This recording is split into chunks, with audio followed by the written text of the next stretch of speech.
used to have that long list of reasons why I wasn't doing well. To explain.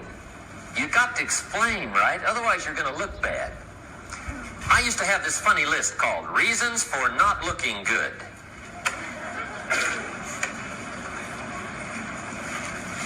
I used to blame the government. I mean, you can believe that or not. It was at the top of my list. I had a lecture second to none. The government. That was on my list. I used to blame taxes. Look what you got left after they take everything. And they expect you to do well. That was on my list there.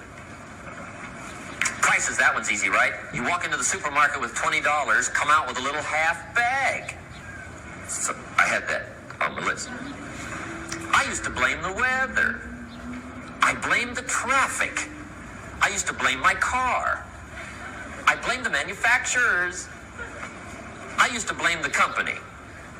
I blamed company policy. I used to blame the training program. I blame my negative relatives. They were always putting me down. I blame my cynical neighbors. They're just selfish, looking out for themselves. Won't loan you money? They were on my list.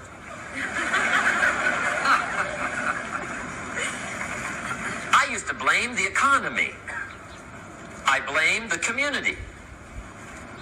That's a pretty good list for not doing well, isn't it? I thought it was good. I'll never forget one day. Mr. Schoaf was very kind, but he was also very blunt. And this was no exception. And I'm glad he was blunt. There's a lot of things I'd have missed if he hadn't have been blunt. One day, with sort of a curious look on his face, he said, "Jim, just out of curiosity, tell me, how come you haven't done well up until now?"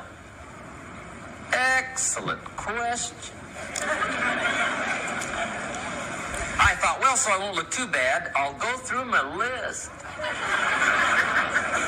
And this list I just gave you, I put that on him. And he was very patient. He let me go through the whole thing, the government, the weather. I went through this whole thing. When I finished, he looked my list over very carefully. He said, "Mr. Rohn, big problem with your list. You ain't on it."